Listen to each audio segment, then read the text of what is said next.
Last night, voters in Wisconsin, New York, Connecticut, and Rhode Island turned out for their state's presidential primaries.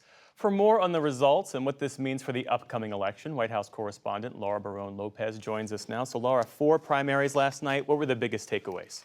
So President Biden and former President Donald Trump both won their primaries respectively, but 2 notable takeaways. There was a larger than expected turnout of uncommitted voters in states like Wisconsin, where it received about 8% of the vote. Those uncommitted voters, as you know, Jeff, are Democratic voters that are upset with President Biden because they want him to take more swift action for a ceasefire in Gaza. And then also Nikki Haley voters. There are still a number of Republicans that are voting for Nikki Haley, and in a state like Wisconsin, she got nearly 13% of the vote.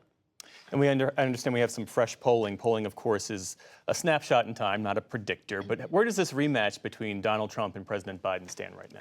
So the new polling released today by PBS NewsHour, Marist, and NPR says that President Biden has a small 2-point lead over Donald Trump nationally. That's within the margin of error. Then, according to a new Wall Street Journal poll, it's a razor-thin margin between President Biden and former President Trump in the key battleground states of Georgia, Michigan, Nevada, Pennsylvania, and Wisconsin.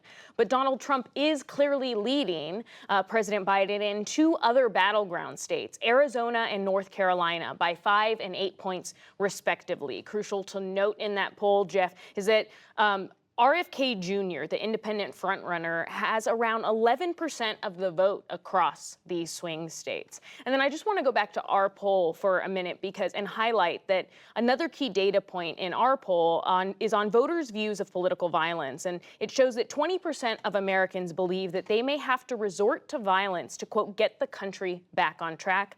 And when you break that down further, you see that 28% of Republicans agree with that sentiment compared to 12% of Democrats and 18% of independents. And Laura, returning to this so-called uncommitted movement, these voters who are voting uncommitted against President Biden, and then the protest votes we're seeing against President Trump, driven in part by Nikki Haley supporters. Based on your reporting, how do you see that evolving?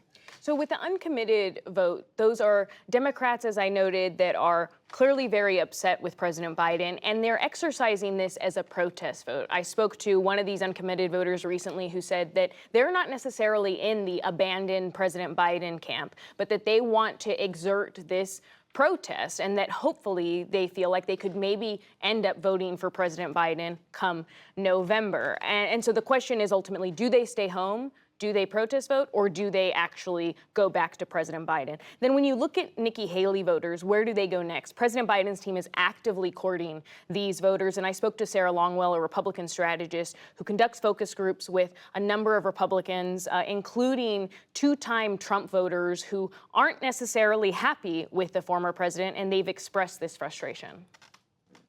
At this point, Trump has been charged with 91 criminal charges.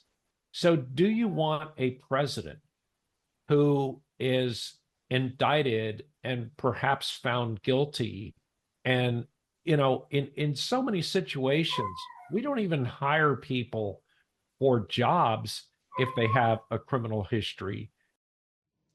Another voter, a white 68-year-old female who voted for Trump in 2016 and then President Biden in 2020, said that Trump's talk of retribution and revenge scares her. And so she also very well could end up voting for President Biden again. And then I just want to make clear, Jeff, that when you're looking at uncommitted voters and Nikki Haley voters, they're very different. Uncommitted voters aren't necessarily persuadable for President Trump, whereas Nikki Haley voters, both President Biden's campaign as well as anti-Trump Republicans like Sarah Longwell, think that they are persuadable and could go to President Biden. Laura Barone-Lopez, thanks so much. We appreciate it. Thank you.